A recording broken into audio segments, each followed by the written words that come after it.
Hey everybody, welcome to the podcast. I'm Chaleigh, and tonight I wanted to give you a background in the journey of me being an independent performance artist. Here we go.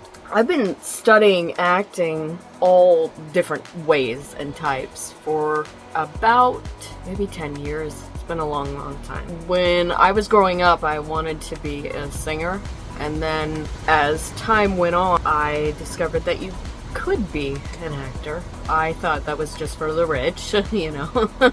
I thought that was their thing. I was also a theater kid, and then I fell deeply and madly, passionately in love with the stage. No high on earth ever did it for me except the stage. At that time, I started studying and, practicing and doing whatever I could to keep this dream alive, but I wasn't quite sure what you should do to gear up to be a professional working actor or a professional working performer of any sort. I didn't have a understanding about marketing yourself, especially that young.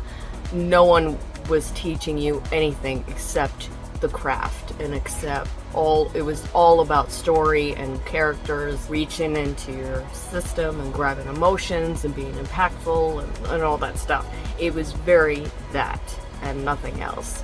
So I didn't quite know all the details on what I wanted my career to look like or where it was going to go. I just knew I wanted to be an actor.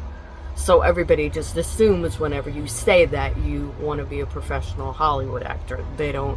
It's never questioned, it's never thought upon.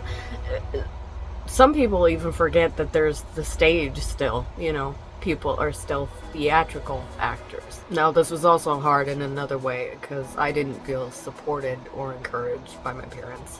We're very logical and very practical, and not to mention very, very Christian, and they did not want their kid to do this. That was very apparent. They were like, oh dear Lord, please pick something that I'll probably go into in another video. But I always had the attitude of, I'll show them. I did that with everybody. Then I went to college, which I wasn't planning on doing, I'm gonna be honest with you, because it didn't seem like that was the correct path to take if you wanted to be an actor. But at that time, what was going on with me medically was very difficult. Around this time, I was trying to figure out how one went from, this stage to the screen. How and when does that happen? All this stuff. I was trying to pinpoint how to go about this in a professional context. At college, it was limited because they didn't really have an acting department, so it was really difficult. But I still made the best and got great stuff out of the acting. But after a while of bouncing from area to area, I finally did make it to an acting school in New York while we were living in New Jersey, and I would commute from Pittsburgh to New York. Everybody thought I was insane. I'm like, whatever, I think this is fun. I'm like, I don't care. I'm like, this is awesome, and I'm going to an acting class. Leave me alone. I'm like, that alone, the experience of that was so exciting. Even if I don't get on a show, I'm like, I still made it to a class. I still got this freaking far. I was so happy. I decided not to go to California like I had originally planned because that was going to be the next thing on the list. Plus, some personal stuff happened, and it happened in a big way. I didn't want to have the same journey as everybody else. I was getting other things besides just acting that was also still performance art, and I loved it, and I thought it was awesome, and I thought it was great and enriching. And that was what kind of thing I was craving. So I was thinking about this, and I'm like, I don't know. Especially as time was going on, and entertainment in and of itself was less about story, it seemed. It was more how much content they can pump out. But I was sensing that something felt off, and something was calling me somewhere else. So I decided to make a big decision. And that decision was And I'm like, I'm going to go back to Michigan with my husband, and I'm going to start my own business online as a performance artist.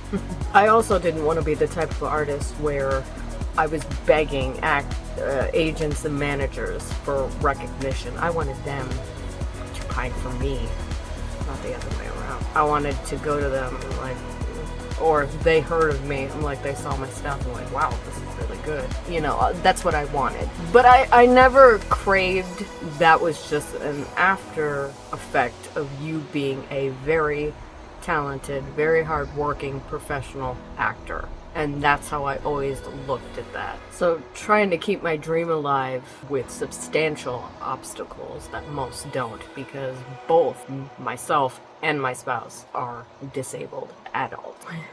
When you're both disabled, you just have a completely different life than everybody else, and you have to experience things that not a lot of people have to endure.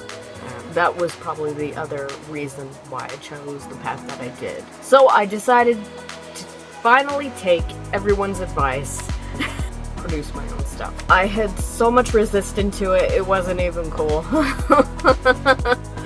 No, I'm too vulgar, I'm too crass, I'm too weird, my art is going to look like Married with Children and Old Roseanne. Is this crap floating around in my head, and all these excuses and nonsense going on in my head. My other issue at the time was I didn't grow up with the internet. That wasn't until college that came into my life and kind of took it over in a big way. YouTube came out when I was still in college.